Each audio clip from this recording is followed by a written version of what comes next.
Okay, so good afternoon, everyone. Uh, I will start first with the PPT related to what topic we have discussed yesterday, that is breast malignancy. So once we go through it, then I will take the question answer sessions, if at all, what is remaining from. Okay, sir.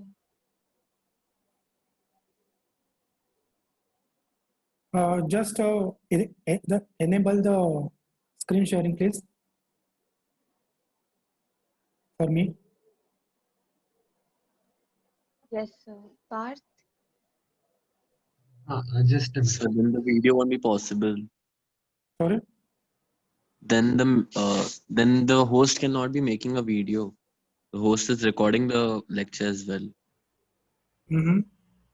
So if he makes you the host, sir, then Yeah, you will you can have make me a host for the presentation, and I will start the recording.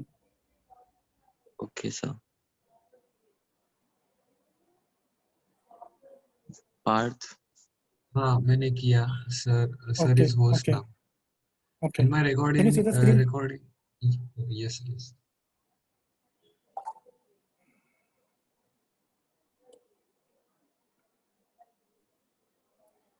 I can still record, sir. Okay.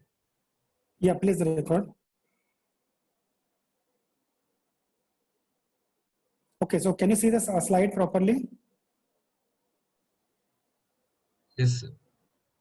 Okay, fine. So again, good afternoon, everyone. Today I will be discussing on breast cancer. As we have discussed quite nicely yesterday regarding a case of breast malignancy, today I will be giving you an overview of the same topic through a PPT. So again, just as an introduction, is the most common form of cancer affecting middle-aged women, mainly in the Western countries.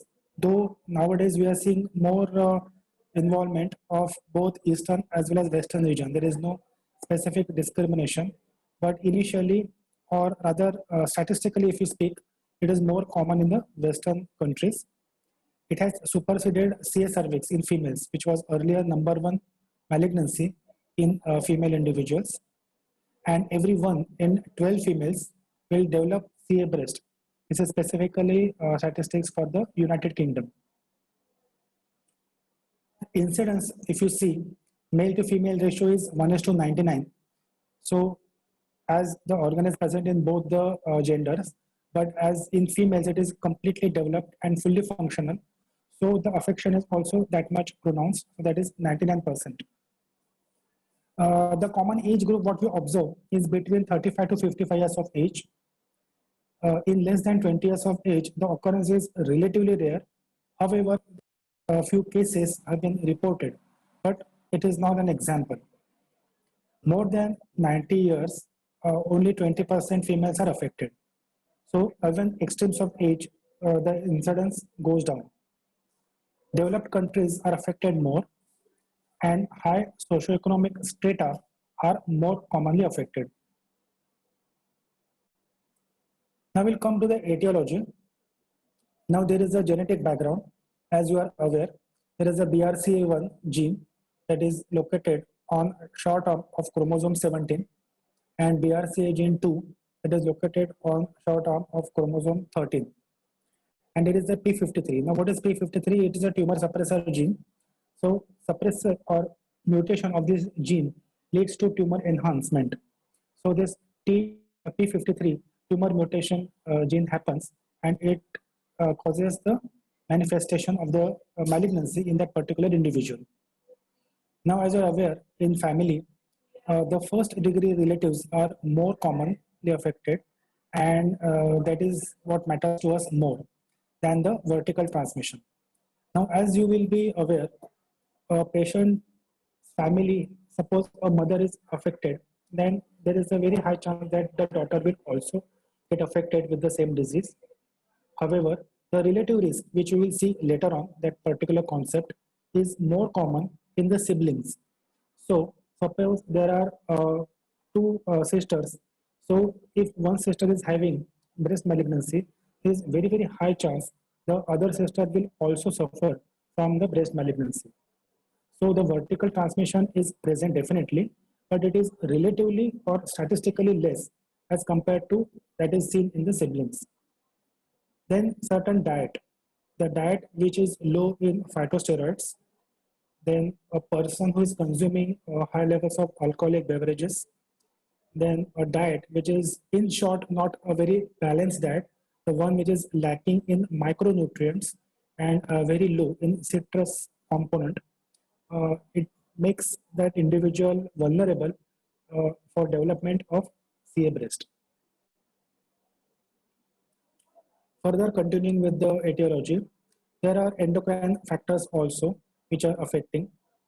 Then again, it is very commonly seen in nulliparous women where they have never born any child and they have never breastfed. That is the main rationale behind this. Early first child is actually considered as protective in nature, and breastfeeding, that is again exclusive breastfeeding, minimum period of 6 months is considered highly protective. 1 year is highly advisable, but exclusive breastfeeding, which is 4 to 6 months, has to be there, which is completely protective to that particular individual female. Obesity is also directly proportional to CA breast. So more the person obese, there is a high chance of development of CA breast. And long-term usage of oral contraceptive pills, patients who have been subjected on hormone replacement therapy, early menarche, and late menopause. So a wider exposure of the hormonal control will lead that particular individual female prone to develop CA breast. Again, history of previous radiation increases the risk. This is specially observed during the mantle therapy in treating Hodgkin's lymphoma. And sometimes accidental radiation leaks that lead to development of CA breast, as we see in papillary thyroid carcinoma, exposure of the radiation in childhood. Now, pathological is very important for you to understand a specific system or classification. So this is Foot and Stewart classification, which roughly classifies CA breast on pathology into two main components. That is ductal carcinoma, which is of course the commonest form, comprising almost 85%, and lobular carcinoma, which is often considered as bilateral and multifocal disease, which constitutes approximately 15%. However, if we do a gene array study, it is subdivided into 5 types. That is first, of course, the classic lobular, which carries the better prognosis, then the colloid one, then the medullary type, then inflammatory type, and in situ type. So the prognosis will vary depending on the gene array specification or molecular pattern that is observed in the breast malignancy. Now, this is a typical picture which you also should draw in the theory and need to understand very clearly for your practicals. So this is a picture which is showing a normal breast along with a early small developing malignant tumor, which is irregular in size, hard in consistency, and slowly increasing in size and causing infiltration in the surrounding. To continue further with the pathology, as you can see in this particular slide, one can observe various patterns of the lobules that are seen. Foremost being the normal cells. Then initially during the lactation, there is momentary ductal hyperplasia because of hyperfunctioning. Then that imbalance sometimes is lost, which can lead to atypical ductal hyperplasia. This is the earliest stage of development of CA breast. Then comes the ductal carcinoma in situ or CIS stage. Then ductal carcinoma in situ with microinvasion. That is the next stage. And then of course the invasive ductal cancer that is seen, which is going much beyond the particular lobules. Now this is again important for you to quickly draw also if you have time and if you are well versed with drawing. That is why even in the theory assessments, I insisted to all of you, keep on drawing. Rather than writing, spend time in drawing, which will fetch you much more marks. So the relative risk. So there is no increased risk if it is simple cyst or simple adenosis or simple duct ectasia or a simple small fibroadenoma. But if the fibroadenoma is a giant one, which is more than 5 centimeter in its greatest dimension, and there is a risk of development into CA breast, that is up to 3%. Then fibrosis, hyperplasia, episodes of mastitis or inflammation, and squamous metaplasia. So for these particular pathologies, it is considered that apparently there is no risk, though theoretically present, but practically it is very, very negligible or no risk. So this relative risk classification is depending on Page and DuPont's classification 1978, which classifies into no risk, slightly risk, moderate risk, and sometimes it is inconclusive also. So slightly increased risk is up to 2% in patients with hyperplasia and papillary with fibrovascular core presence. Moderate is seen in atypical hyperplasia. And sometimes inconclusive risk where one cannot be very, very sure that this has given rise to subsequent CA breast, that is solitary papilloma and some radial scar lesions in patients. Now, after knowing the brief about the pathology and etiology, it is then important is the assessment pattern. Now, as we have discussed yesterday, you all are aware, triple assessment is extremely crucial in a patient of CA breast. So first and foremost, and of course the most important arm of this triple assessment is a clinical assessment, which has to be very sound, thorough, methodical, and meticulous. So if it is done, your main job is over. It is arriving at diagnosis and planning the treatment for the patient. Then comes for your help is the imaging modality. So in imaging modality, here, as we have discussed yesterday, there can be other things which we will see subsequently with further investigations and the pathological component. Now, palpable breast cancer are the most important points here we have to note. Now, how is the clinical distribution of this CA breast? Now, there is a Marshall's classification. Again, you can draw a diagram for this particular, though I mentioned it in a slide, but it is very easy. You can just quickly draw schematic diagram nicely, and then you can continue with it. So upper and outer quadrant is 60%, upper and inner quadrant is 12%, lower and outer quadrant is 10%, and lower and inner is 6%. And the fifth area is considered as a nipple areola complex or NAC, or beneath is up to 12%. So this distribution everyone needs to understand very well in order to take the case properly. So the clinical features one can see typically is a painless lump which is progressive in nature in the breast. Patients may have a nipple discharge which is usually sanguineous or bloodstained. There can be nipple retraction or nipple destruction as seen in Paget's disease. Sometimes there can be skin excoriations, axillary lumps, and fungating mass in the breast. Usually this is characteristic for a sarcoma than a carcinoma. Now here we are mainly dealing with or discussing about the carcinoma. Now there is a dictum, if you are aware, that a carcinoma ulcerates and a sarcoma fungates. So please remember this simple dictum. So if it is a carcinoma, it will have an ulceration maximum. But if it is a sarcoma, then it will have a fungation, a fungating growth, which is characteristic and you cannot miss.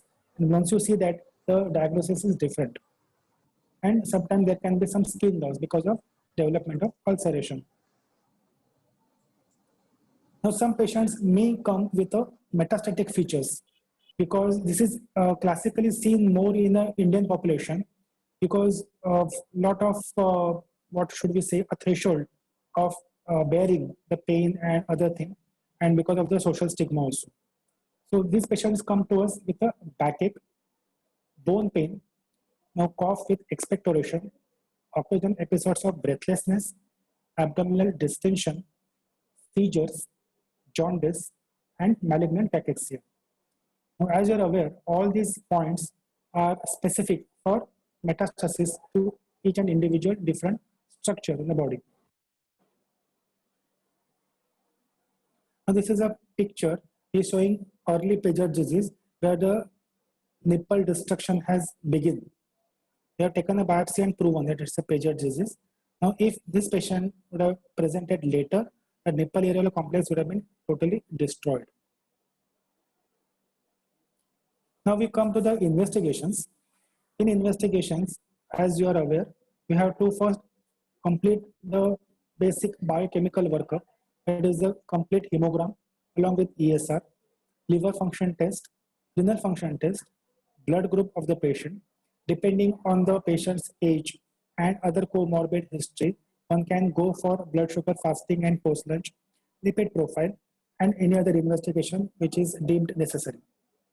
Then radiologically, one can do X-ray chest to know about the infiltration or any metastasis, and of course ECG.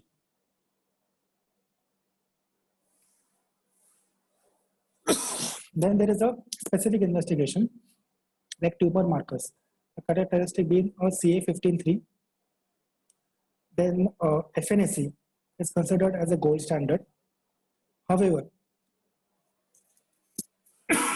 there is a protocol which mentions that if it is inconclusive, if FNAC is inconclusive, then one has to repeat the FNAC. So please understand this protocol. If first FNAC is inconclusive,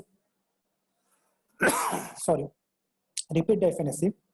If repeat FNAC is also inconclusive, then only go for a core biopsy or a true cut.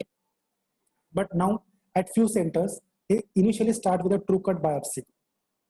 So it is individual institutes decision, but as per the international standards, first you start with the FNAC. And of course the mammography, but before mammography, one can have a sonomammography and then go for mammography. Then the later one can have MRI.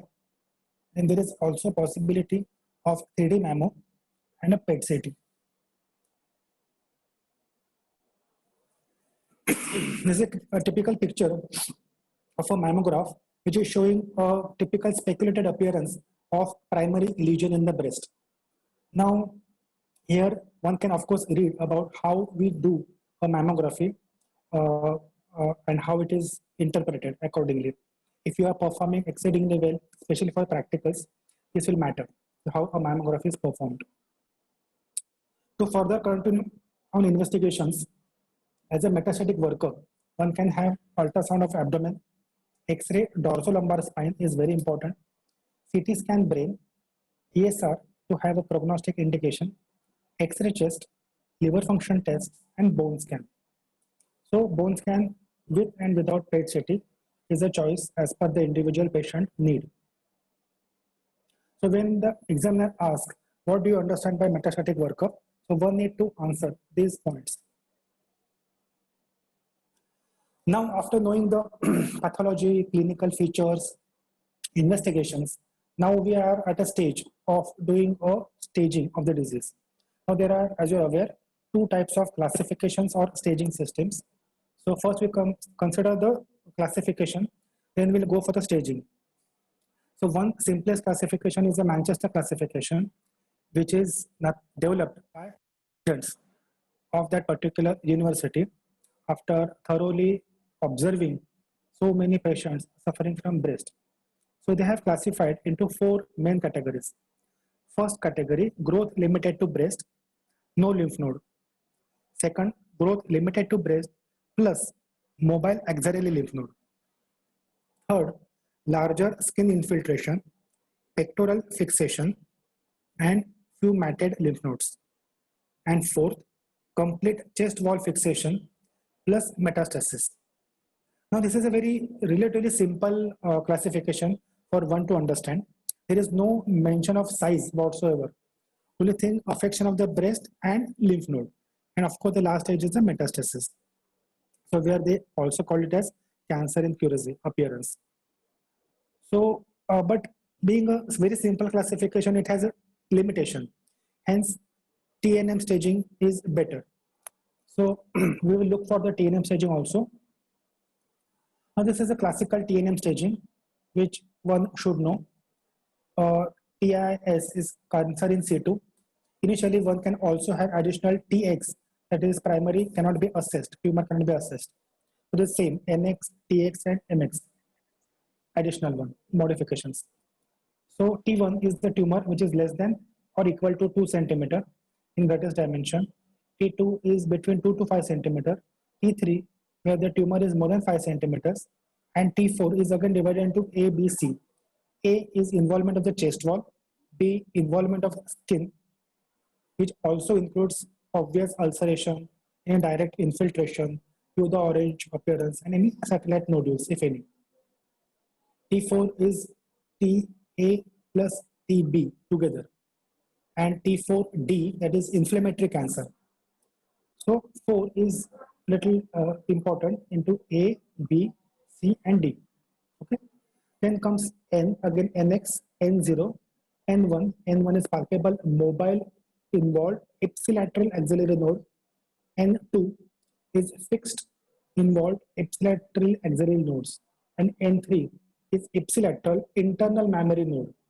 Now these are actually rarely clinically detectable because they are in between the rib cages. They are not obviously seen much unless they are very much bigger in size. But yes, this is it basically tells you about the spread of the disease locally into the lymphatics. Then MX, M0, and M1.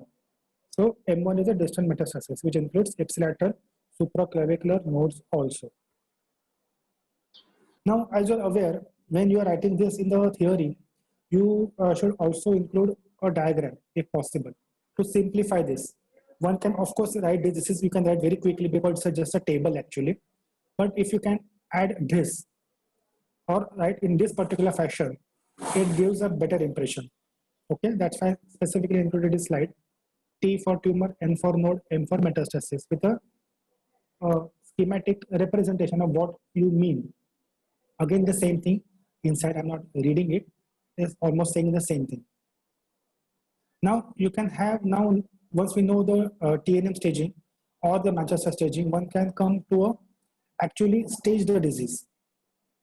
So this is a stage, how you will mention that this particular is stage 1,